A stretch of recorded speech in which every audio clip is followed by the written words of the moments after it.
Why something else?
through these fields of destruction, baptisms of fire. I've witnessed your suffering as the battle reached us,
and everyone, and a huge welcome as we gather today to remember and celebrate the all too short life of Stephen Hewitt, the lover of life, of his family, the man who loved the beach, fishing, diving, but so much more to be shared by both family and friends a little later in our service.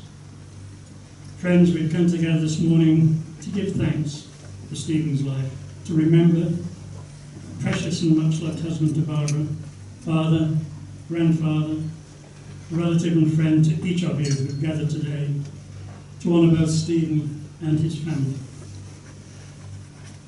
It is important that we understand the relationship between the grief and the pain that we're experiencing today and that of love. Grief and pain are inseparable. They're two sides of the same coin. You see, grief cannot and does not exist except where there has been love. We don't grieve for someone that we don't love, and that by loving we have to grieve, so grief is the price that we pay for loving. And I know for you all that grief can be a deeply personal and private thing. And I know that no amount of words, however well-meaning, however sincerely offered, however true even, can ease your own personal suffering. I acknowledge and respect this, and thank each of you for sharing your love on this most difficult of days. On behalf of Steve's family and extended family who were so very helpful in preparing our service, I thank you for your presence here today as we commemorate with sorrow, but also with joy and thankfulness, Stephen's life. We come together today knowing that his death is an event which we can face without regret, fear, bitterness or guilt, as we believe that he is now at rest and that the promise is true that no evil can touch him. We do know that whenever someone we love dies, we too die, just a little. We know that we shall never be exactly the same again. Steve's death is a heart-rending experience because the one that you loved and the one that you still love won a place in each of your hearts, and you can no longer find a place in his. Stephen played a part in each of your lives and in some way helped to make them what they now are. That is the power of love. Your love for him and his love for you has, even if only a little, changed each and every one of you. Just be grateful that Steve was part of your lives. Let his influence, his character, his warmth and his deeds live on in your hearts and minds forevermore. My name is Brian Frost, Frosty to most of you, and it truly is my privilege to be here today to share with you all, with a great deal of help from both family and friends, some memories of Stephen's life. The memory books that were in the foyer as you entered will still be there for some time as you leave. I'm sure the family would appreciate writing a few words to mark your attendance if you haven't already done so. As will the donation box for Mahana Alzheimer's Hawke's Bay, an organisation that does such amazing work in our community. Any donations will be forwarded on Stephen's family's behalf in his name, and will, I know, be very much appreciated. And could I also ask at this time, please, just as a matter of courtesy, that you check your cell phones are switched off, silent, flight mode, bucket of water, something.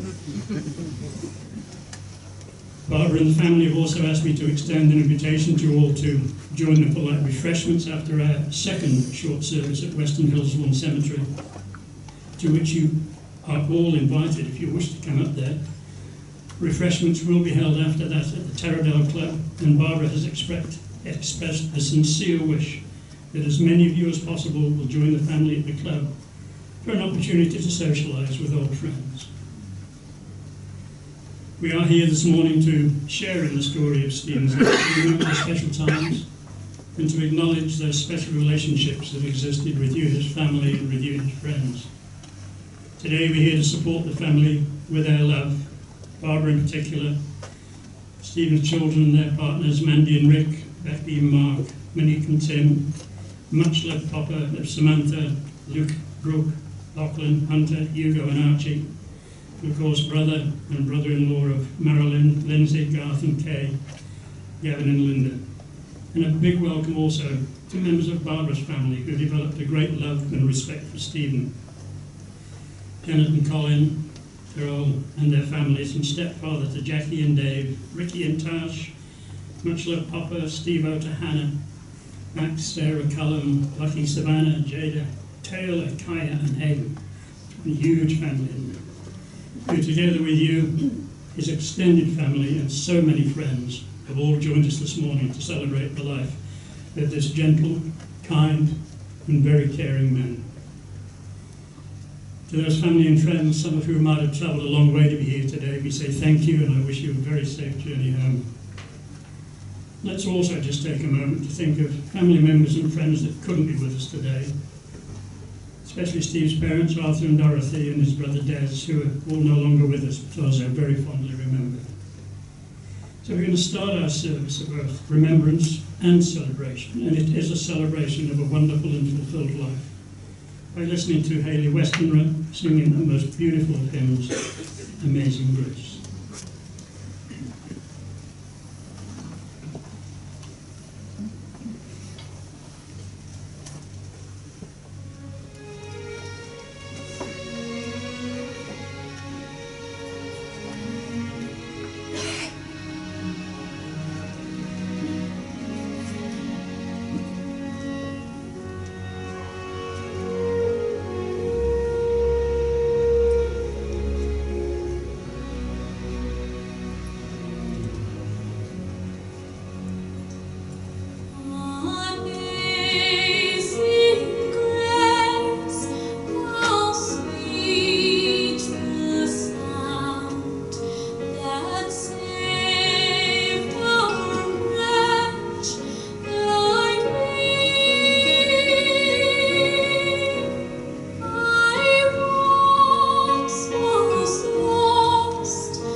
Now I would ask you please just to bow your heads and join me in saying the Lord's Prayer together. Our Father, who art in heaven, hallowed be thy name. Thy kingdom come, thy will be done on earth as it is in heaven. Give us this day our daily bread, and forgive us our trespasses, as we forgive those that trespass against us. And lead us not into temptation, but deliver us from evil. For thine is the kingdom, the power, and the glory, forever and ever. Amen. Before I do have the honour of reading the eulogy to Stephen, as written by Barbara, and then we hear from both family and friends as you each in your own way share with us all some of your special memories. A verse which I think epitomises the man that Stephen was. It's entitled, The Measure of a Man. Not how did he die, but how did he live? Not what did he gain, but what did he give? These are the units of a man as a man, to measure the worth regardless of birth. Not what was his station, but had he a heart, and how did he play his own special part? Was he ever ready with a word of good cheer to bring back a smile, to banish a tear? Not what was his church, nor what was his creed, but had he defended those really in need? Not what did the sketch in the newspaper say, but how many were sorry when he passed away. And I think you have all added to that tribute. So many people here. Thank you.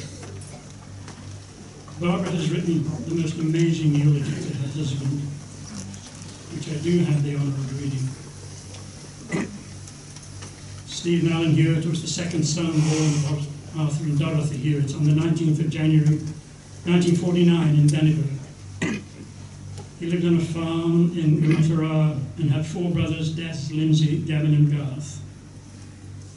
Steve attended Umatara School, Warahui and Maharara schools, Dannybrook North High School and Dannybrook High School. They worked hard and played hard and had a happy family life. With three boys under 5 and twins on the way, Steve's mum had a hectic life and Arthur was always busy on the farm. When the twins arrived, Steve was like the second mother.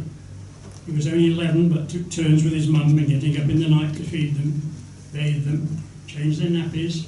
I was imagining the 11-year-olds doing that. Then he would be up early in the morning to bring the cows from the bottom farm to the top farm for milking and then take them back again, having only the use of a long stick to keep them in line.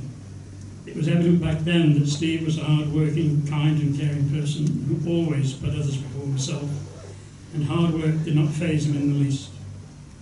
As the 5 boys grew up, there were always lots of hijinks, playing tricks on each other, playing tricks on other locals, and always trying to outdo each other with their antics. The Hewitt boys really made a name for themselves in Dannybrook, or made a good one. They especially liked it when all the cousins came to stay in the school holidays, creating mischief with the boys and scaring the girls. But Steve was a favourite cousin to them all. Steve was very creative and clever with his large hands and could create anything out of nothing. He would spend a lot of time in the shed working on an idea he had in his head, sticking with it until it was completed. It was always done properly, thoroughly, and to perfection. Once he turned a 2-wheel bike into a 3-wheel bike, e.g. a long bike with 3 seats behind each other. He spent hours working on the concept, drawing plans, and was very proud of it when it was finished. It was quite a masterpiece and very cleverly designed.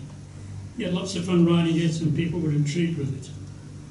The novelty soon wore off and it was hung up in the shed and forgotten about, and Steve moved on to his next project. A few years later, when the twins were older, they discovered this bike in the shed and decided to enter into a bike-a-thon around Dannybrook. A photographer spotted them along the way and was so impressed with the 3-seater bike, he asked if he could take their photo, of which they were very happy about. The next day, a photo appeared in the local paper with Gavin and Garth sitting on the bike with big grins on their faces, and the article said how inventive these 2 bright sparks were, and that they had a big future ahead of them. There was no mention that Steve had actually painstakingly built the bike, and they thought this was a great joke. But Steve got his own bike. On that bike ride, while screaming down the hill, the brakes failed and they had to head for the grass verge for a crash landing at great speed. Not so for them. That was just another story to add to the Hewitt boys' list of antics. When Steve saw the photo in the paper next day, he just said, "You little shit." It's a recurring theme in this eulogy, which became quite a nickname for them from Steve. Steve's brothers, along with old schoolmate Pat Walsh, Squiddles, will elaborate on more stories later. On leaving school, Steve worked at Wrightson's in Lower Hutt. Missing his family in Dannevirke, he returned home and worked on the farm. He then moved to Napier, where he worked at the port of Napier and became a wharfie. He made a lot of friends on the wharf, but when there was no work, instead of going to the pub with the boys, he would go home and work hard on the house, section, the garden, and used his time wisely. Steve was an amazing father and had 3 beautiful daughters, Mandy, Becky, and Monique. They were the pride and joy of his life. No matter how busy he was with work, he always had time for them, supported them, and was always there for them. Steve decided to leave the wharf and started work at Bissell's in Napier, and this is where he met Dennis Butler. It didn't take long for him to see Steve's qualities and his work ethic, and after many discussions, they decided to go out in business together. Steve was 28 at the time, but confident he could work hard and run a successful business. They bought an old house in Monroe Street, and one weekend, with the help of his dad and 4 brothers, they completely demolished the house in preparation for building a brand new workshop. Being opposite the railway lines, the house was full of soot, and they all had a bit of a laugh when they ended up with black faces.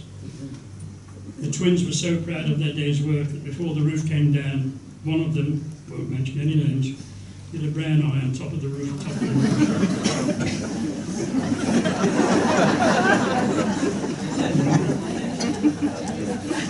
In the building of a nice new workshop, Butler and Hewitt was formed and had a staff of 4.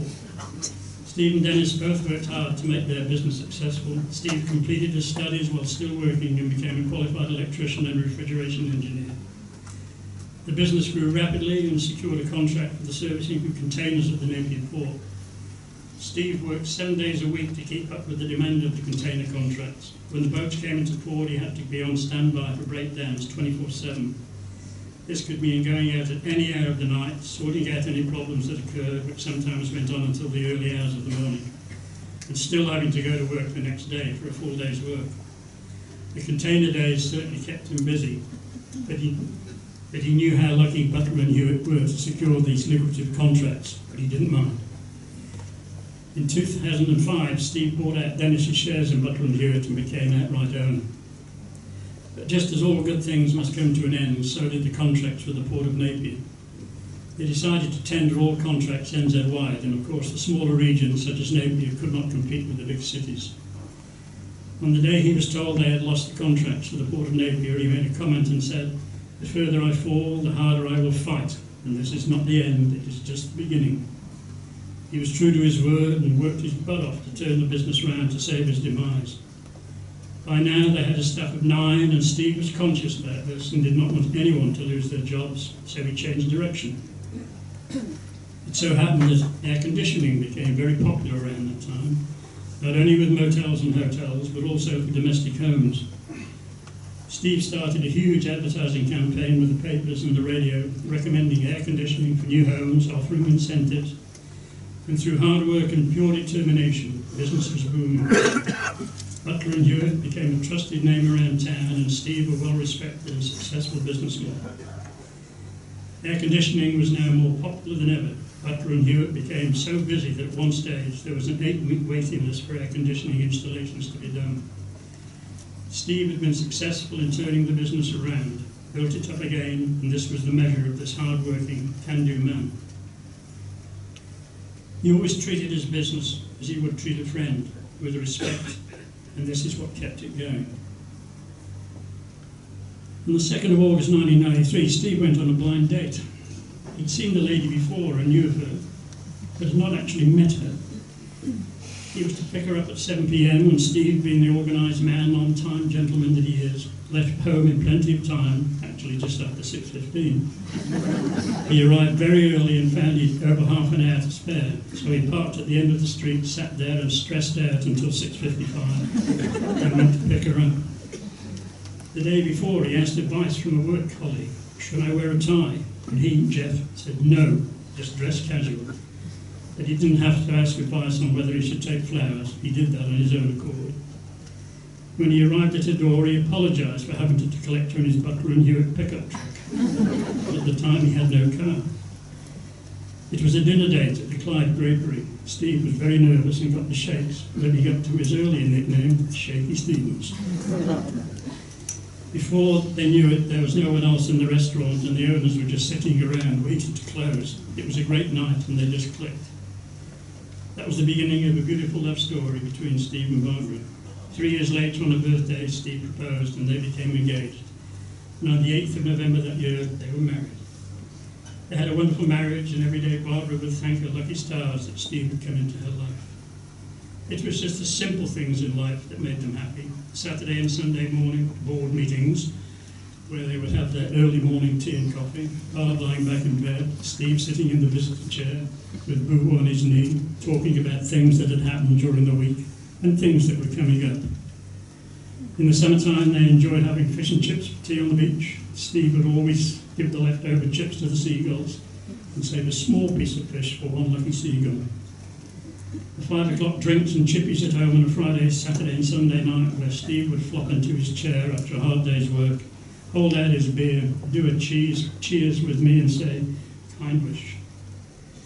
The many weekends they had in Taupo, staying in room 21 at the Suncourt Motel opposite the lake, and the annual visits there with Denella and Bruce and Raina and Peter. And quite recently, Steve and Bruce did a tandem hang gliding tour over Lake Taupo, which Steve absolutely loved and would have been happy to do again right there and then. After 37 years in business, due to health issues, Steve sold the business in 2015. Early retirement, and it was now time to take a break from the hectic working lifestyle he kept up for so many years.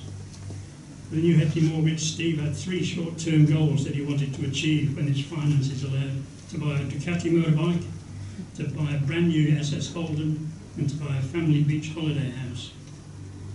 From sheer hard work and due to a successful period of his business, Steve achieved all 3 of those goals. Latterly, he even bought a new limited edition Harley Davidson, much to his brother's surprise, as Harley had become a dirty word between them. But now he was proud to own a Harley Davidson and to line it up alongside with his brothers and get a photo of them all standing by their bikes, a photo that he treasured to the end. Steve loved going on the motorbike rallies with the boys: Cold Kiwi, Sulphur City, Brass Monkey. These weekends away were a lot of fun, and Steve used to prepare well for them. Clean clothes, warm sleeping bag and bedding, comfy pillow, toilet paper, etc., etc. And this was not really the norm for the motorbike boys. Every time when Steve went to go to bed, someone had crashed earlier and was sleeping in his sleeping bag. Someone usually by the name of Footy or Dave or David, using his padded ground sheet and pillow, and he would just have to use whatever was left, usually a bit of hard dirt and an old ground sheet. It was a standing joke that no matter how hard he tried to hide his gear, the boys would seek it out. But typical Steve, because it was his brothers or good mates, they were the culprits, he didn't really mind. In the morning, when his brothers scoffed about having a lovely comfy sleep, Steve would just say, "You little shits." Steve enjoyed running, not only to keep himself fit, but to help prevent the stress of running a business. He would try to run most days and completed a few half marathons. He didn't want to be a winner, just put in the hard yards and complete the race in a good time, which he always did. Andy, Becky and Monique shared his passion for running and all enjoyed going out for runs and keeping fit. Steve fully supported them in their sporting interests, helping Mandy train to complete a marathon, cheering Monique on during her duathlons, and a special moment for Steve was crossing the finishing line of a half marathon with Becky, which they both trained for and competed together. Steve loved the beach, and in the early days had a permanent caravan site out at Amoana, where he would go to every opportunity to relax and unwind. Fishing, diving, eating, drinking, cooking fresh fish, power and crayfish straight from the sea with family and friends. This was his happy place and what he loved the most.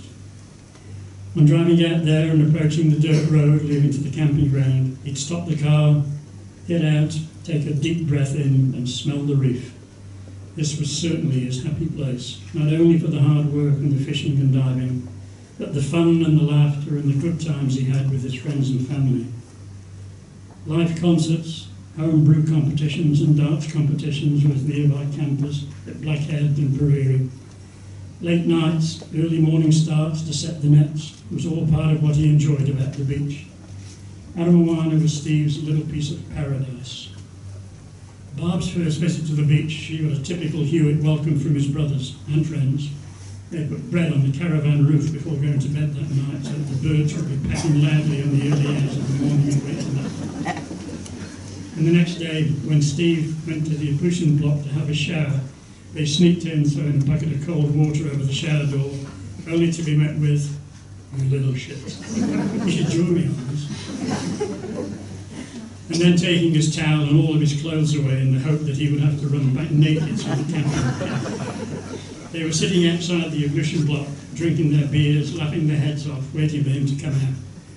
They were to be disappointed as another camper loaned Steve a towel and he ran back to the caravan, fully covered, and on passing the boys pointed his little finger skyward and again said, "Thank you." But along with all the jokes and trickery they played on each other, there was so much love and camaraderie and a special bond. The fishing and diving was full on with the preparing of nets, but he loved it. And when all the hard work was done, he enjoyed sitting back and relaxing with a cold beer. Later in the night, the rum bottles would come out, and a common practice was to crush the lids and throw them away so that the bottle would have to be emptied that night. Many hangovers were suffered by Steve at the beach, but he was young and fit and he enjoyed every minute of them. When Steve was told the camping ground was going to be closed and all permanent caravans would have to be removed, he was very disappointed. This had been his humble holiday place for so many years, which was now about to be bulldozed over and sold to developers. A couple of years later, he read in the paper that the beach had been redeveloped and the sections were to be auctioned off the following weekend. He decided to go to the auction, just to have a look, he said. He came home that day with some papers behind his back and said, "Bob, I bought a section at Shoal Bay, Aramoana." He was so happy and excited at the thought of building a family holiday house there. He'd already bought his Ducati and his SS Holden, and this was the third of his goals, and he'd achieved them all. Every weekend, for many months, and with the help of his family, he had a holiday home built at the site of Onikawa Industrial Estate. On completion at 4 a.m. in the morning, the long journey was made with the house on the back of a truck, all the way up to Shoal Bay. Going over the long and windy dirt road at the section was very tricky, with branches having to be cut from trees to allow the house and truck to get under. Steve was following close by in his car to make sure the house got safely to the section. He was sweating all the way as it was a wet and cold windy day, Mandy's birthday actually. Finally, at lunchtime, the house had been lowered onto the pre-laid tiles with mission accomplished. Many happy times were had at the new beach house, and again Steve was enjoying the hard slog of beach life. The fishing, the diving, setting nets and pots, which became a big part of Steve's day out there. He bought a boat and called it Hewitt. He bought an old Massey Ferguson tractor that had gone rusty on someone's farm. He spent many hours completely stripping it down, giving it a complete overhaul, and then rubbed it down right to its original paint job and repainted it bright red. He was so proud of that tractor. He still had the stamina for beach life and the energy to do all the things he used to do in his younger days. However, at the end of the night, the lids were screwed back onto the rum bottles, and it did not have to be emptied in one night. Steve loved providing the family with a holiday home. One long weekend, the whole of his and Barbara's family, all children and grandchildren, stayed out there. They slept in the house, the shed, on the floor, in the back of the Butler and Hewitt van, in pup tents, and some just under the stars. The next day, he hooked the trailer onto the back of the beach bike, and everyone was on board. They were sitting on the trailer, on the bike, in front of him and behind him on the seat, and he even had one sitting in the front basket. And he took them along the beach to Pariri. Steve loved it when everyone came together and went out of his way to make sure that everyone was happy. The beach had changed from the early days, but the familiar landmarks are still there. The Cup and Saucer, Shelley Bay, the Woolshed, the little fire station, and of course the big McCarthy homestead up on the hill. Things had progressed and there was now a reserve in place, a tennis court, beautiful homes built along the beachfront, a far cry from the humble caravans, the camping ground and the permanent sites of years prior. Steve loved telling the new residents about the old days at the beach, showing them photos of the camping ground. In 2015, with his declining health and the family having other weekend commitments, he made the tough decision to sell the beach house. sold within a few weeks. Steve drove away from the beach for the last time. He only had good thoughts about his beach days and all the happiness it's given him for so many years. He went back one day with the family for a picnic long after the major floods. He was saddened as it was just the same. Nature had destroyed the beauty of Aramoana as Steve knew it. The slips from the hillside, the disappearing of Shelley Bay with no road access to Blackhead, the lowering of the sea level and the scarred hillside had taken its toll on the landscape. When the grandchildren arrived, Steve and Bob became an integral part of both families. Every year, Christmas dinner would be celebrated with both families, and every year, right up until 1 year ago, Steve dressed up as Father Christmas. Pillow-up jumper, woolly beard, dark glasses, gumboots that were nuggeted and polished the night before, and of course a sack full of presents. He would either arrive on the Goldwing, a little Maury, a push bike, and in his last year on foot. He'd sit on the Santa chair and hand out presents to all, trying to disguise his voice. You'd hear the little ones saying to each other, "Is that Papa? That looks like Papa. Sounds like Papa. I think that's Papa." They would soon get so engrossed in the occasion that they actually believed it was Santa, and that made Steve so happy. Now I would like to finish with some beautiful and very personal words from Barbara. My 27 years with Steve have been amazing.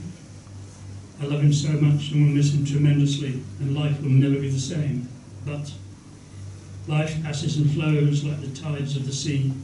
It is nature that is in control, and what will be, will be. And I accept that Steve is gone. Thank you, Barbara. You've done Stephen and your family, both families, a very great honour. Thank you.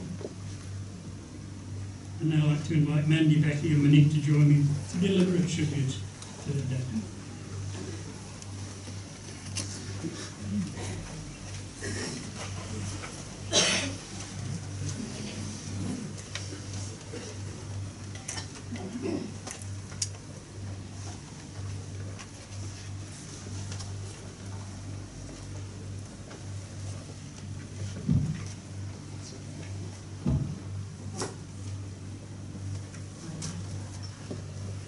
Becky. I'd like to say I'm the favourite daughter, but he didn't have any favourites. I have been incredibly lucky to have a dad who I've looked up to my whole life. Someone to admire, someone to be proud of, someone to cry with, someone to learn from, someone who I've had the utmost respect for. To say we loved our dad would be an understatement. And to say we're going to miss him would be an even greater understatement. I know nobody is perfect, but in my eyes, Dad was perfect. Before Alzheimer's stole Dad's brain, he was fit, handsome, strong and healthy. My high school friends would even go so far as saying he was a babe. To which I replied, "Ew, that's my dad." He was very hardworking and instilled in us that you don't get anywhere without hard work. Something I will always take from Dad is that if a job is worth doing, it's worth doing right. I was reminded of this a few times when he would call me back to the kitchen after I'd done the dishes. "Becky, you haven't wiped the bench down. Becky, you haven't pushed your drawers in," after I'd put my clothes away. In fact, I often didn't push my drawers in when I was a child, and they were repeatedly left out, all at once, almost toppling the dressing table over. Dad warned me that if I continued to do so, he would take my brand new dressing table off me. I thought, yeah, right. He wouldn't ever do that. Well, I was wrong. One day I came home from school and I had no dressing table and all my clothes had been tipped on the floor. Mental note, don't mess with Dad. To make matters worse, he gave it to Monique. I never got it back. I still don't have it. He was always true to his word. Dad would take us to work with him and pay us for cleaning out the cracks in the workshop floor with screwdrivers, or for sweeping. Little did he know that we would swan off to the smoker room and eat all his bickies, and then I would spin Mandy round and round and round on his office chair until she literally vomited. He taught me so many things. He gave me the ability to know that if you really wanted something and put your mind to it, you would achieve it. He made me believe I could do anything I set my mind to. Whatever I said I was going to do when I left school, he would say, "You would be great at that." He made it very clear he was proud of us all. Dad was never a man of many words. He expressed his love through his actions. He wholeheartedly had my back. In hard times when I came to him with my troubles through death, divorce and dramas, he would calmly and reassuringly say, "We will get through this." It was always we. I would absolutely not be the person I am today without his unwavering support and wise advice. Whether it was over the phone when I was calling him collect from London or on my front doorstep. And to hear those words, "Love you lots," from Dad made everything okay. I told Dad once when I was a teenager that I wanted to get fitter. He encouraged me to start running with him, and as Barb said earlier in the eulogy, he would take me to the end of O'Dowd Road and back when we lived in Churchill Drive. I loved our time together. We ended up doing my first half marathon together, and it was pretty obvious that Dad was a lot faster runner than me, but he stayed with my pace and never left my side. Dad would do anything for us girls, and he was incredibly fair. What he did for one, he would do for all three of us. His kindness and generosity was never taken for granted. He was such an amazing papa to all his grandchildren and brought them so much joy. He was the papa that actually went down the slide with the kids, not stood at the bottom to catch them. It wasn't that long ago that he was round at my house on his push bike, doing wheelies on the driveway and making motorbike noises just to make us all laugh. We cannot begin to imagine not having Dad around anymore. We can only go on living our lives, ensuring we carry on the values and beliefs he has modelled and instilled in us, and try to make him proud. We feel completely ripped off, but we were lucky to have him at all.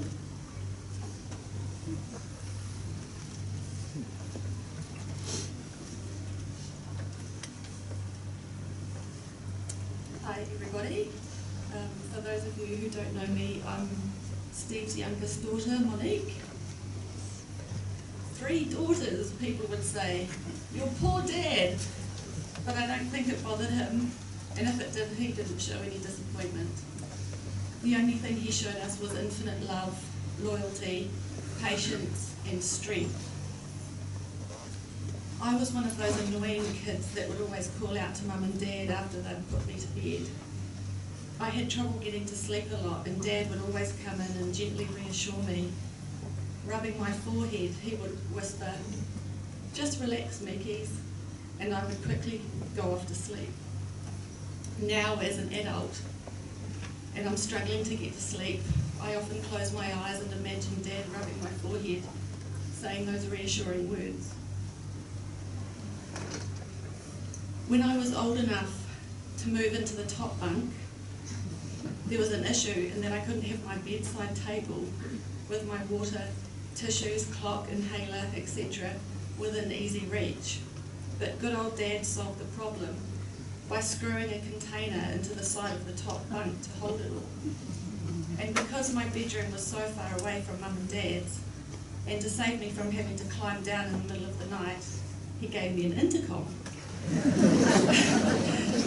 It was like a phone, and all I had to do was pick up the receiver and push a button that would buzz at his end. He used to say whenever I buzzed it, it was so loud he would almost leap out of bed. And again he would say, "It's okay, Mickeys, go back to sleep." I appreciate this so much more than I'm a parent. He worked so hard and such long hours, and being woken up by me so often would have been tiresome. But he never once got grumpy at me. He had the patience of a saint. Working long hours meant all 3 of us girls, like Becky said, spent many Saturday mornings at the workshop. We would play in the office or in the workshop, and when we got older there was filing to do. Sometimes I would even have to go to the wharf with Dad to service the containers.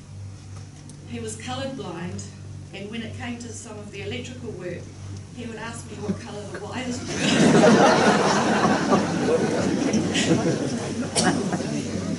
Like I said before, it didn't worry Dad that he didn't have a son. He still passed on his love of running, rugby and motorbikes to us. I spent many times playing rugby in the backyard with Dad. He always put particular emphasis on the importance of getting the ball out of the scrum and out to the backs as quickly as possible. He would take great delight in watching the All Blacks play and seeing them with a perfect formation from first five out to the wing. He'd say, "Oh, look at that, Miggies, that's a beautiful lineup." Every Saturday night during winter, it was our thing to sit and watch the rugby together. Even as a teenager, when most of my friends were at parties, I was at home with Dad watching the rugby because I wasn't allowed to talk to boys. And I wouldn't have it any other way. The beach was a huge part of Dad's life, and we were so lucky to spend most of our childhood summers at Aramoana Beach. When we arrived for the summer holidays, he would go down to the reef and take a big deep breath and say, "Smell that salty air. There's nothing like the smell of the reef." We would go snorkeling and swimming and hoon down the beach on the motorbike. Dad came up with the idea to tie a kneeboard to the motorbike and tow us up and down the lagoon. When we started, it was just for us, but once the rest of the kids saw how much fun we were having, there was literally a line down the beach for rides. Dad was there for hours giving everyone a turn, and no one was to miss out. He got very sunburned that day. Dad was a family man and fiercely loyal. He always put family first. I treasured our times going to Dennevirk on the motorbike to visit our family there. We had so many good times. Seeing the love he had for his brothers was very special. The love he had for Barb was also beautiful. Together, they were a wonderful example of marriage. They were devoted to each other, and towards the end of Dad's life, Barb's devotion was no exception. Thank you, Barb, for giving Dad exceptional love and care. He deserved the best, and you gave him the best. He was an amazing papa to all our children, and I'm just so sad that they can't spend more time with Dad and know him like we knew him. Life is going to be different without you, Dad, but rather than dwell on our loss, we are going to celebrate the fact we were lucky enough to have you at all. Because you really were one in a million. You have taught us to be strong, loving and loyal, and we promise to continue these values so your legacy lives on forever. We love you, Dad.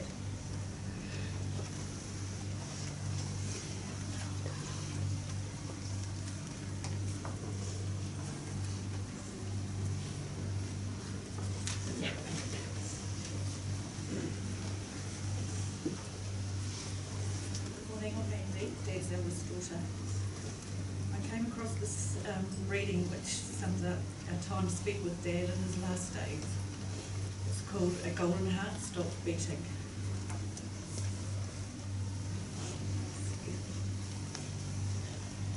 A golden heart stopped beating, the hard-working hands at rest.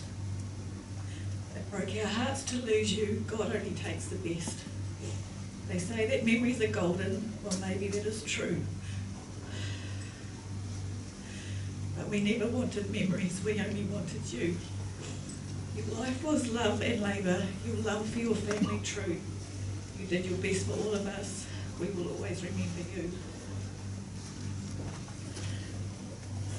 We sat beside your bedside, our hearts crushed and sore. We did our duty to the end, till we could do no more. In tears we watched you sinking, we watched you fade away.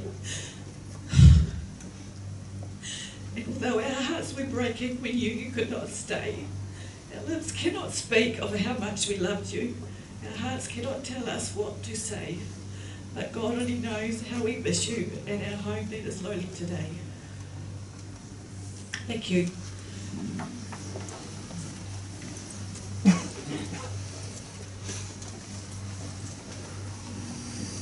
Thank you, Mandy.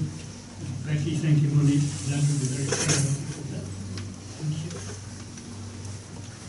And now I'd like to ask Lindsay Garth and Gavin to join me.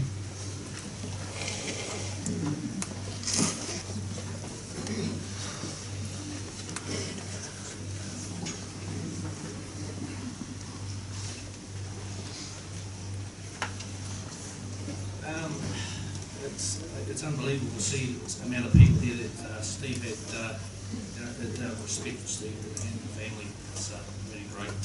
I just want to, I'm Gavin, this is Garth, this is the chap that was on that roof. This is Lindsay, we're the twins, I'm the oldest. Garth didn't like sharing rooms, so he kicked me out first. I just want to share with you just a little bit of times, fun times we had at Umaroa growing up. And Steve, as you all know, he loved his motorbikes, always making toys for us guys, go-karts, and one particular time he made us a great little mini bike for us. And old guest pilot here, he was took it up the top of the hill and came flying down this hill, froze onto the throttle. We thought, Jesus, this is going to hurt. So he hit the ditch in the air, flew about 20 feet in the air, plonk, the bike carried on, oof.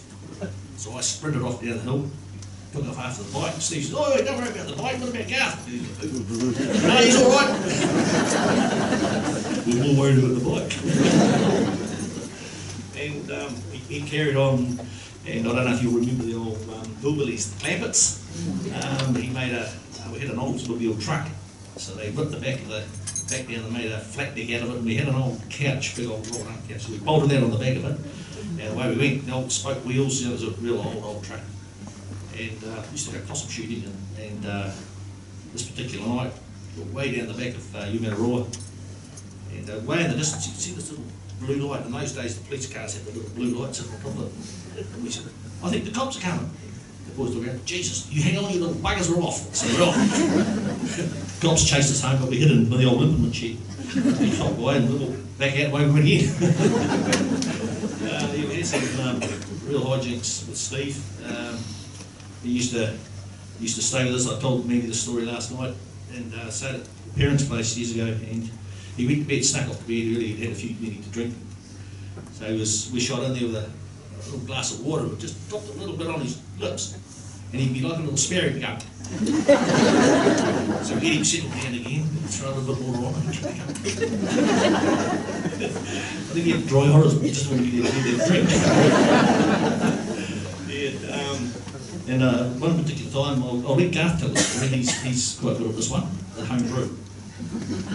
This is out at Maramona. We had the home brew competition up in home area. So Steve said to me that morning, because you had to take your beer up earlier on in the day, let everything settle. So Steve said to me, "Look, can you take my bottle up for me?" And I said, "Yeah, mate, I'll do that for you." So off we go up the beach, and as I was coming for a shit. So you had them all over there, and of course, needless to say, as soon as the judges opened up this one, it just went. So he didn't get anywhere with that. But he was an awesome brother, and we loved him heaps. We used to, another little trick we used to play on the bugger. Before when the All Blacks were playing, we used to go down the Mingara pub and watch it. In those days there was not much sky around, and it was delayed coverage, and Steve had the delayed coverage. So I know for a fact he was sitting there watching it, so we'd see the score before he did. So we'd ring him. 36-7, All Blacks. He's commenting, bastards. Not once, but about 3 or 4 times. No, I mean there's lots and lots of stories, lots of fond memories of growing up there with him, and yeah, what a fabulous brother he was. I'm going to miss him tremendously, and I think we all are. And thank you for being there for him in his final times, and the treatment you gave and helped him with. It's much appreciated. Thank you, guys.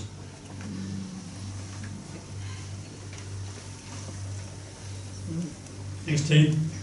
It is a sad occasion, but it's great that we've had some humour as well, so thank you for that. I hope we get some more as well. I'm sure there'll be plenty more at the club later. Now could I ask Pac Walsh to join me, please, just to deliver a tribute to a friend.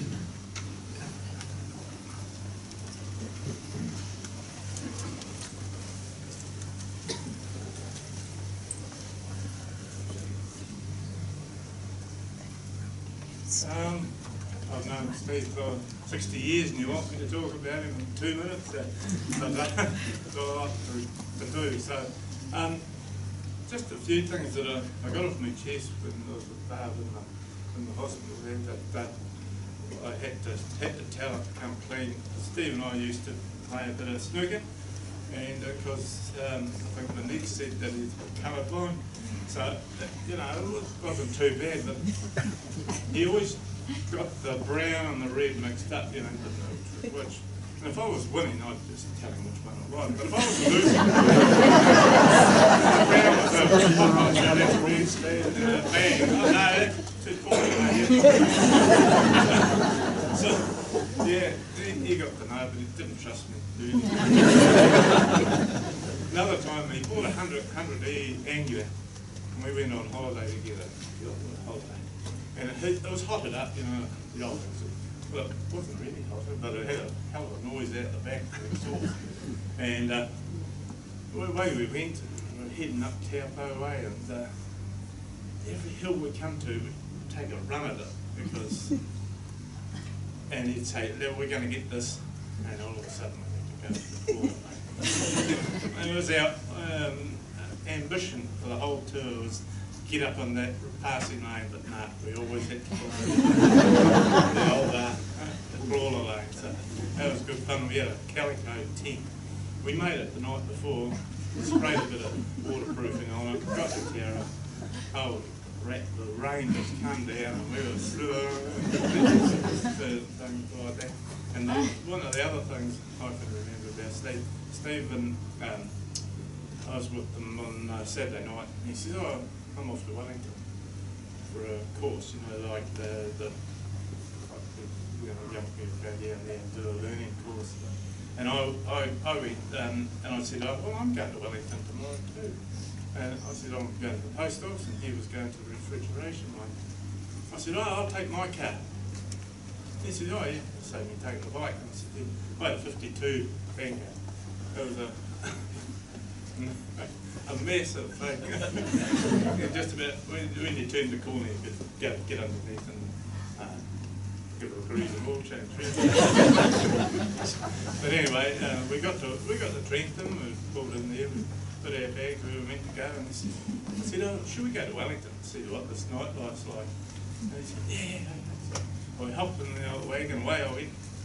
Never driven in Wellington on the motorway before. So we're going along, talking away, and all of a sudden the car in the front stopped. And I hit the anchors straight away, and I went, here we were going sideways down the side of the road, all the cat people trying to come past us.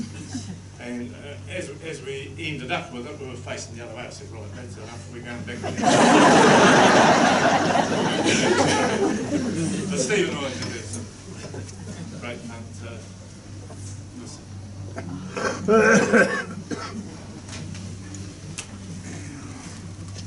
Thank you, Pat. More laughs, very good. Now, there will shortly be the opportunity for friends and extended friends and relatives to share a memory, but firstly, could I ask Mandy's husband, Rick, to join me quick?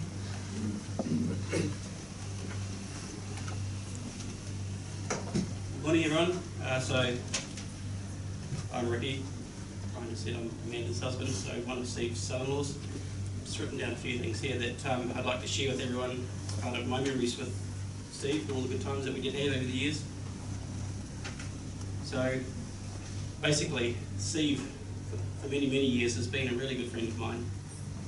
A mentor, confidant, and also the supplier of many hangovers.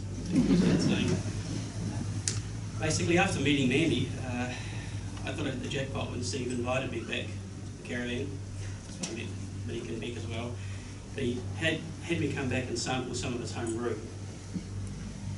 So that means I could alternate between my camp which was a bit of a hobble, and then this caravan, which seemed like a perfect situation at the time. Of course, there's always a trade-off, and after a few days of this, I was feeling pretty crook. Steve's hospitality was taking its toll on me, just as well Mandy was there to look after me. I've got no idea how Steve could get up at 5 AM and do a full day's work on Sunday after we'd been playing games of pool upstairs till the wee hours and drinking many, many vodkas. Normally I'd be out of bed at about 10 AM. Don't know how he could do it. And that was weekend after weekend. Unbelievable stamina. Steve's the sort of guy who would give you the shirt off his back. I know this because one night Mandy and me were going out for tea, and he literally took his new shirt off and gave it to me to wear. He insisted because he wanted the best for us, and there was simply no point in arguing because he'd made up his mind. One time I turned up on the doorstep and I was a bit tipsy after a few drinks in Taradale. Steve welcomed me in. He reminded me the next day that Mandy and me didn't actually live there anymore. We moved out a few weeks before. He loved practical jokes from time to time. I managed to get him a beauty when he invited me on a family holiday with him to Australia. We were diving off a little island down in New South Wales, and I was following Steve as we were swimming over a shipwreck. It was a pretty eerie spot to be in, and we were quite deep. I noticed a shark swimming past me, nice and slowly. And I couldn't resist. It got up just past me and I grabbed its tail. But of course it shot past Steve at a great rate. And Steve probably shit himself, he got a hell of a fright. I'm sure there was a bit of a brown trail in there. And strangely enough, he didn't want to buddy up with me on the next dive. On that same trip, however, we saw lots of turtles, and we had the privilege of hearing humpbacks singing in the distance. So it wasn't all a waste of time for Steve. So Steve, Barb's and Monique also came to Darwin for a visit one day when we were living there. And we managed to get Barb to stay in a tent. I've got no doubt this is only possible because we forgot to mention that there were plenty of brown snakes common in Kakadu and a few crocodiles. Steve didn't appear too excited about that idea either, especially when I told him to keep his eyes open for them. We were collecting firewood in the long grass at the time, and our jandals.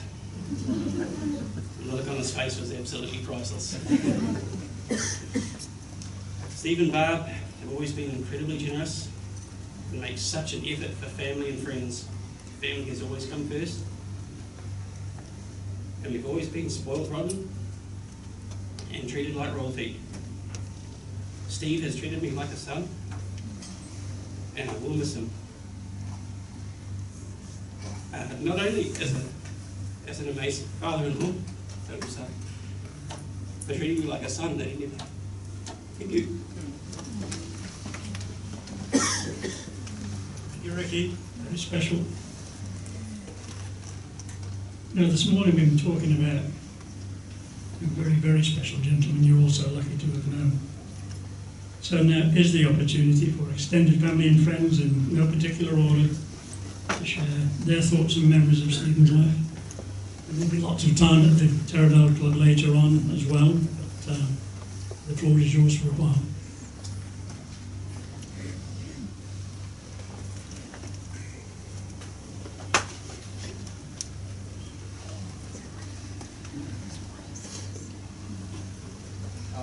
Hi everyone, my name's Ricky as well. I'm the better one.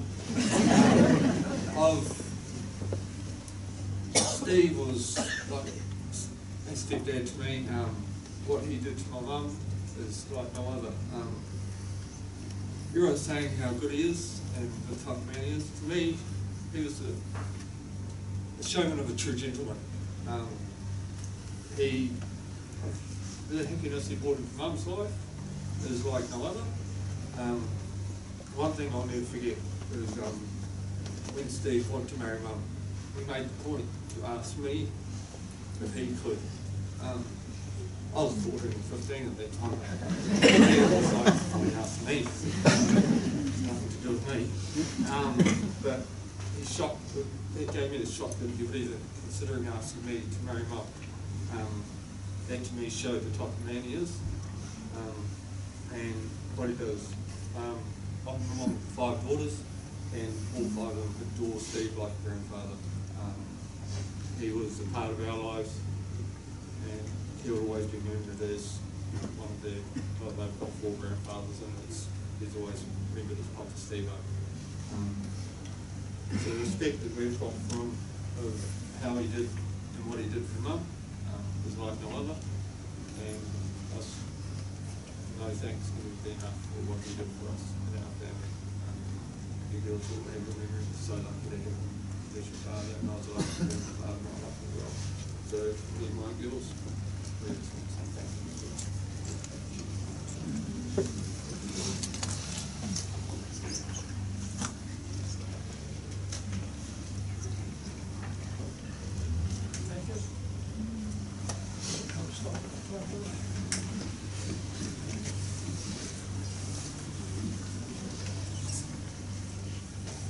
Hello everyone, my name's Clint, Ricky's brother, and just like to sort of elaborate a little bit more on Ricky and our association with Garth and the shits down at the beach.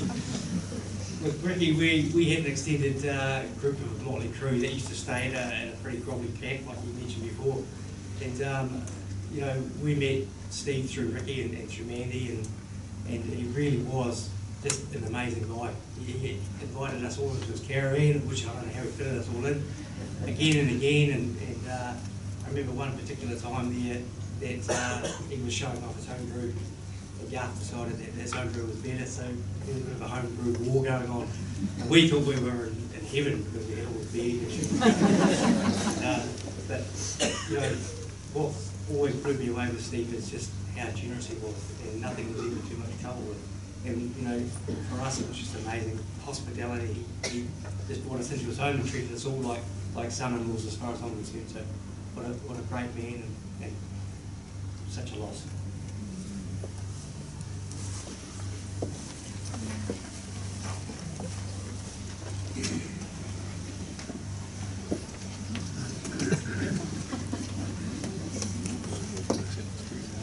Hi, my name is Bruce Culver. I met Steve about 45 years ago. He was a neighbour across the road from us, and Steve's daughters grew up with our children, grew up the same age. And we had so much fun with Steve. The parties were amazing. Talking about what the week it was. You'd go over to Steve's place for whatever reason, stay for a beer, and then turn to a party and inviting the people and all that. I was saying, no matter what day it was. And we had so much fun. There's just one incident which I'd like to say to you. It was New Year's Eve, and we went to Steve's place, and we got on the booze, of course. And when it got to midnight, Steve said, "Let's go cruise." What's that? I said, "What's that?" He said, "Oh, we just go and call on people, so we start having parties and we could do that." I said, "Well, we've got to take some beer." He said, "Yeah. I said, "Well, we really can't drive." Even though drinking and driving was frowned back then. So I said, "Oh, I've got a couple of bikes." "You can use mine, and I'll use this lady's bike, which has got a basket in front of it. We better take a beer of it." So he comes out with this lady's bike. He's got 2 glass flagons in the basket, and off we go. And we get about 2 or 3 blocks away. Next thing I hear this crash, and I look around and there's Steve on the bed. He said, "Mate, all right?" He says, "Don't worry about me, Mr. Flagons." I said, "Oh," he said, "Check me out." So I opened the basket. He said, "Oh, no, where are they?" I said, "Here's one." "Oh, here's another one." He says, "Are they broken?" I said, "Nah, not broken at all." I reckon that's skillful riding, ain't it? The funny part too, he picked himself up, he put the flagons back in the basket, and when he fell off, the handlebars got twisted. Can't ride the bike like that, the handlebars were twisted. "Ah, you'd be right, mate." So I'm riding along his bike, and he's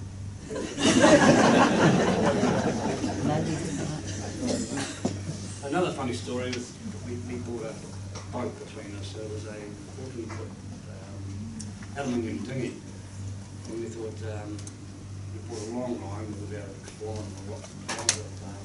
line on it, 50 hooks, and we thought we'll put it off the beach at Barbatona. So we got out the end and got all ready for it, painted all the hooks up. And I said, Steve, look, I'll take the boat out and you just stay by the reel.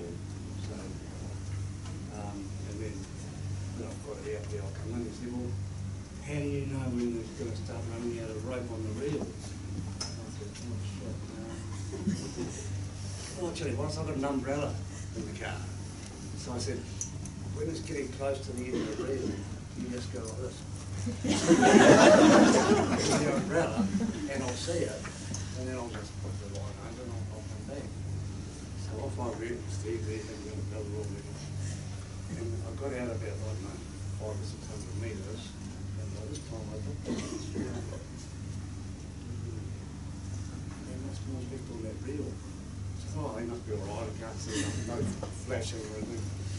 So I went a bit further. See him. And I thought, oh, this has got to be far enough. This has got to be far enough. So I put the line over. I went back. And he said to me, what the hell are you doing? I said, oh, what happened? He said, I was standing flashing out. He said, I was doing darts. And you just kept going. When I got back, there's only about 4 more. And we caught no bloody fish. But no, we had some really good times. Well, we took the thing to Taupo, and I said, and the girl, Barbara and Janelle and myself and Steve and I will go around and see the Maori carvers.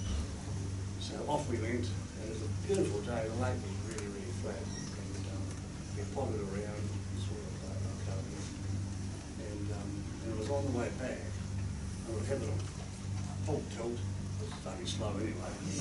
The next thing would cut out. The motor was just cut out. Look at the ear, so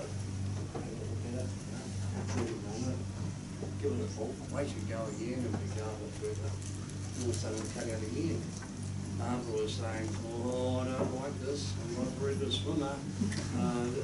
Is it boat going to get us back to Acacia Bay? We just did it. Kept doing it. And so I said, look, I'll go and close to the land, so if something does happen, we'll better spot for sure. But anyway, cut along story short, we got back, and then Steve thought, oh, I don't know, cutting out. So he looked in the tank with the headers, there's no head on it. Put it up before we went. So anyway, we hooked the boat back onto the trailer, and we were heading back to our motel where we were going. And then I went to the barber and I said, well, this is a really nice place over at Acacia Bay. A real fresh place you could stay. It's just we're not going to look at that.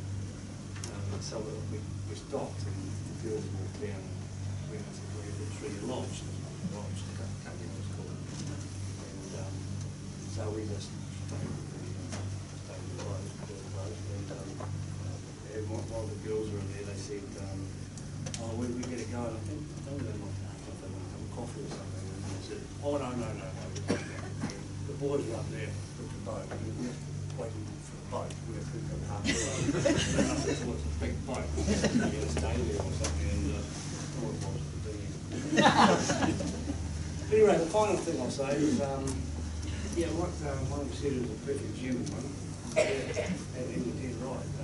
When we used to go out, if a lady walked into the room, Steve would walk straight up. I think that used to be what people used to do in the day he was brought up. And not many people do that. We do that. And I'm talking a few years ago as well. Every time a lady walked into the room, people would get up just in case they wanted to see her. The final thing is, I'm not really big on religion. And I don't even know if there's a God or not, but I certainly hope there is. And if there is, you're going to get on your cell phone and say, he does feel the case.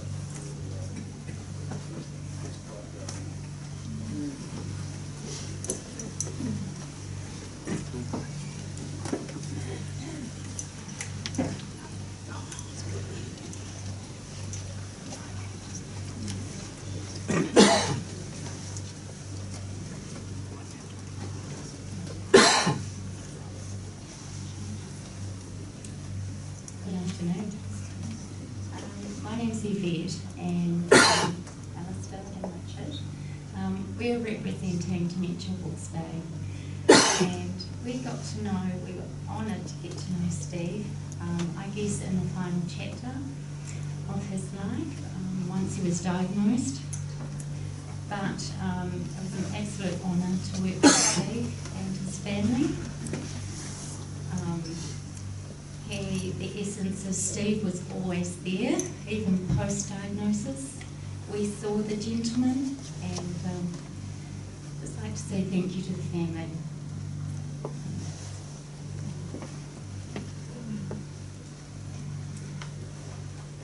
Kia ora whānau. Steve was a great guy. When we met him, all us guys here, we didn't know even who he was. But he told us what he'd done in his life and that sort of thing. And that we, on the last, I suggest he has faded away. And he was our Kiwi Gem, wasn't he, Rich? He was He our was an Kiwi. original Kiwi Gem, Yeah. one of the originals. Yeah. Actually, all three of us were. Yeah. And James aren't here. Just because we have the disease. And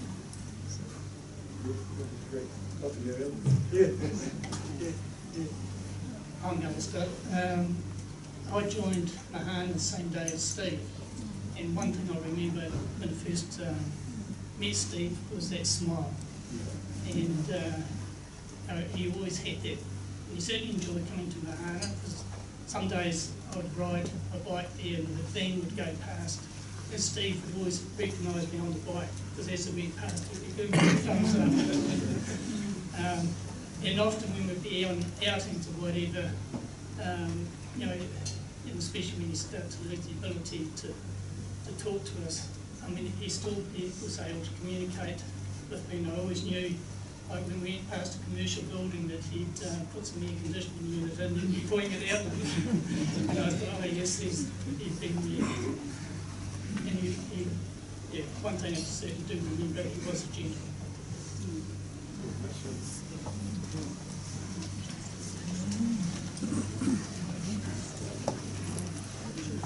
We've had some fantastic stories, we've had lots of laughs. We do have a few time restraints. One more gentleman that wants to speak, it's all yours.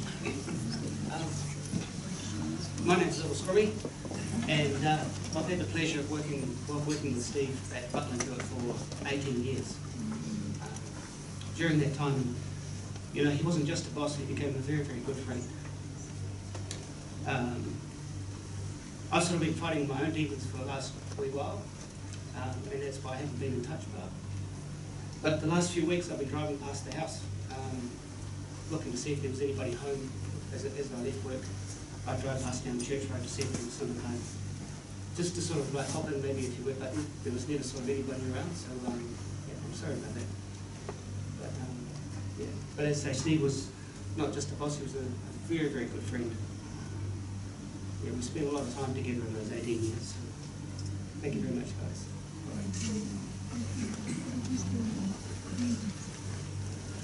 Again, thank you, everyone.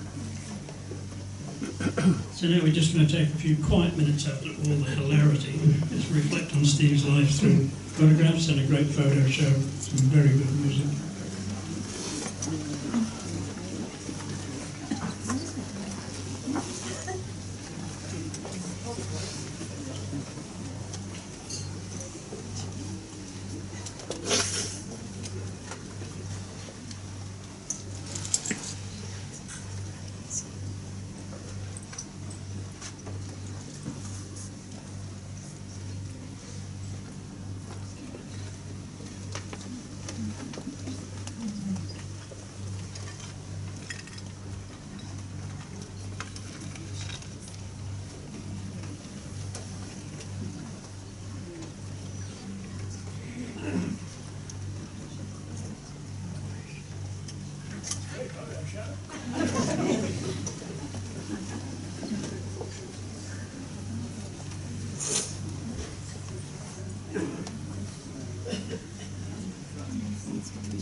stood there boldly, sweating in the sun.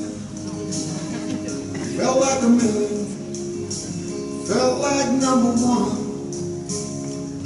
The height of summer, I never felt that strong. Like a rock.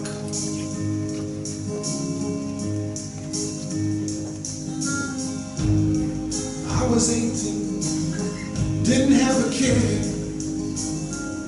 working for peanuts, not a dime to spare.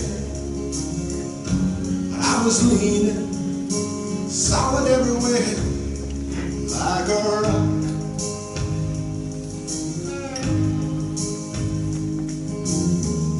My hands were steady, my eyes were clear and bright. My walk had purpose, my steps were quick and light. And I held firmly to what I felt was right, like a rock. Like a rock. I was strong as I could be, like a rock. Nothing ever got to me, like a rock. I was something to see, like a rock.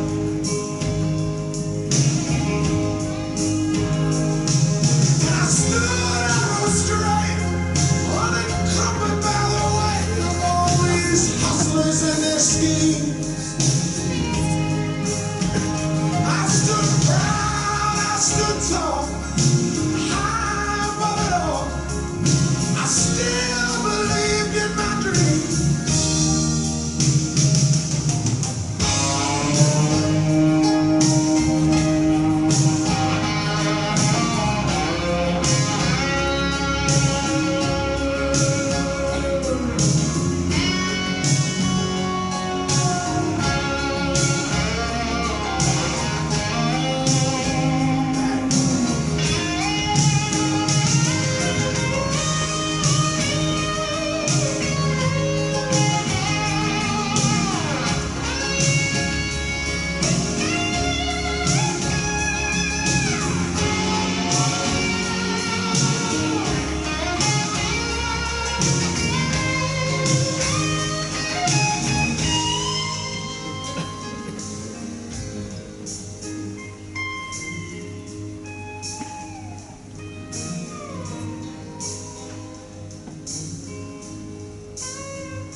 20 years now, where'd they go? 20 years, I don't know. I sit and I wonder sometimes where they've gone.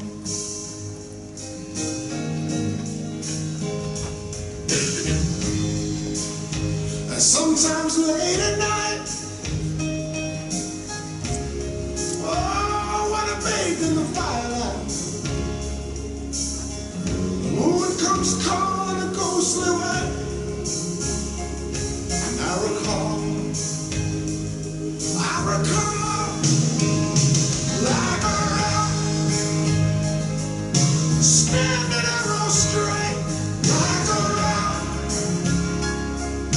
charging from the gate, like a rock,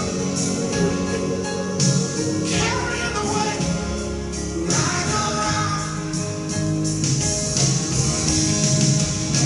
oh, like a rock, the sun upon my skin, like a rock, hard against the wind, like a rock, I see myself again, like a rock, oh, like a rock.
stormy waters, to be near you, to be free. I am flying, I am flying like a bird across the sky. I am flying, passing high clouds, to be near you, to be free. Can you hear me? Can you hear me? Through the dark night, far away. I am dying, forever crying, to be with you. Who can say? Can you hear me? Can you hear me? Through the dark night, far away. I am dying, forever crying, to be with you. Who can say?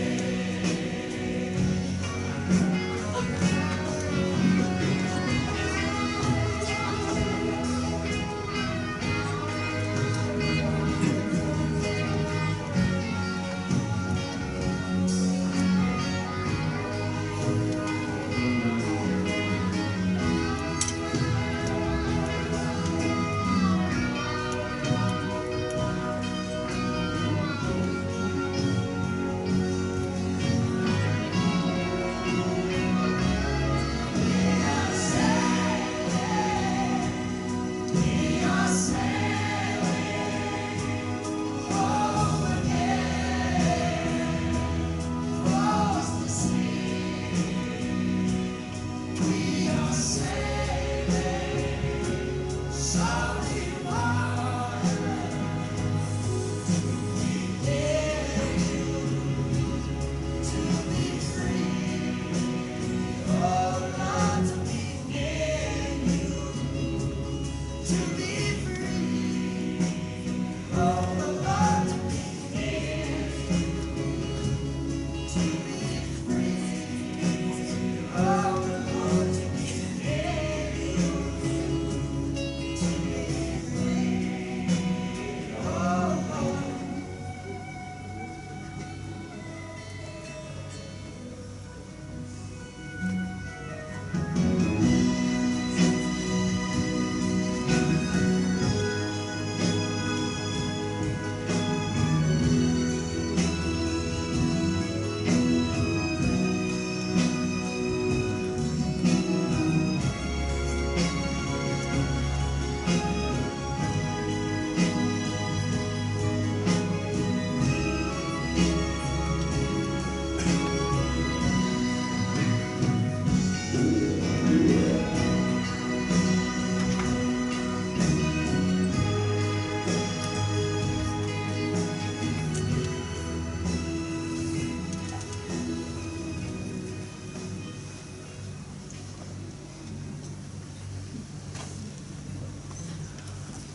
Just a perfect photo show, eh?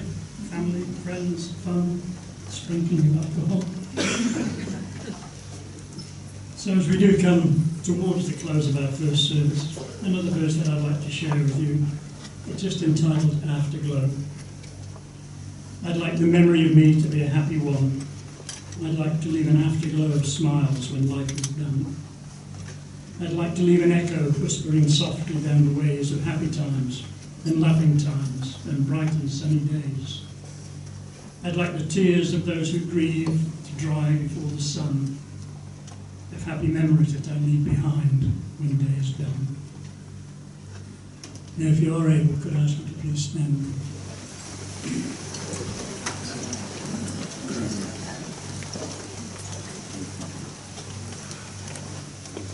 As we say some of our last farewells to Steve in gratitude for his life and for the privilege that you each had of sharing in it, may you make a living memorial to him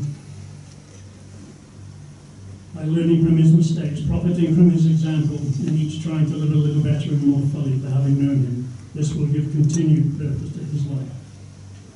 So Steve, go from this life in love and rest in peace forevermore. As family and friends, we continue our own journey enriched by having known, loved and been loved by Stephen, and comforted by the companionship of each other. Above all, let his death challenge us to live more fully each day, and also to seek to leave for others valued memories and a good legacy.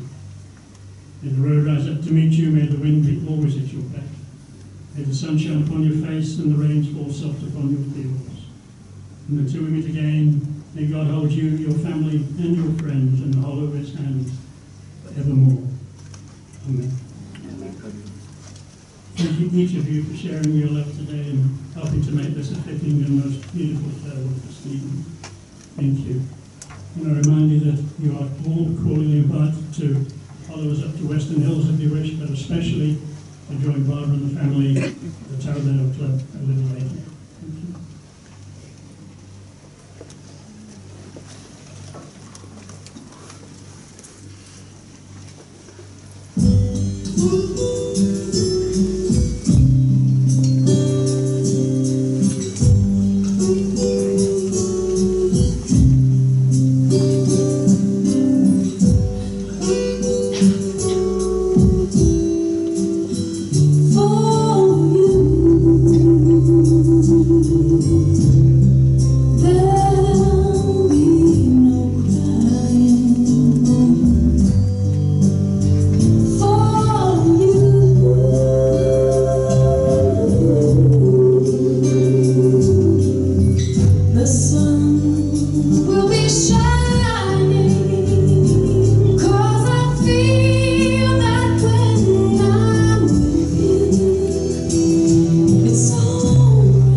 Thank you.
Oh, okay. Turn it off. Lynn's, yeah.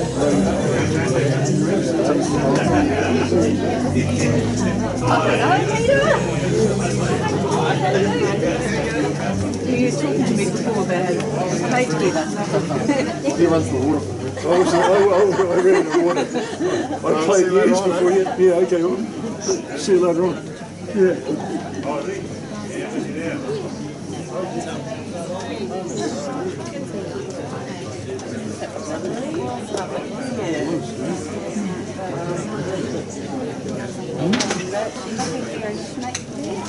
Sort of.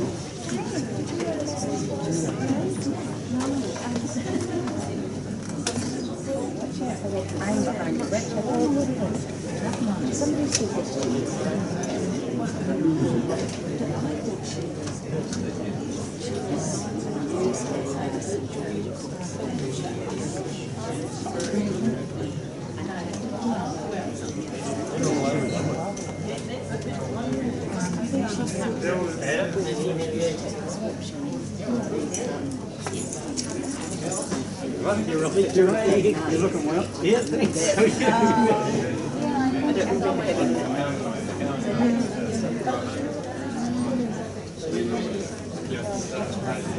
Put your back behind, so don't put your back behind properly. Right. I'll find out.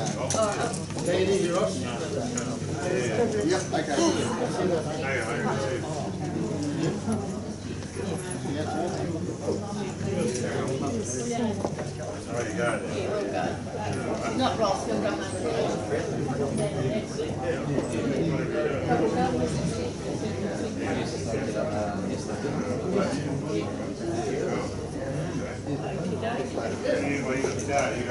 You just wait for me though.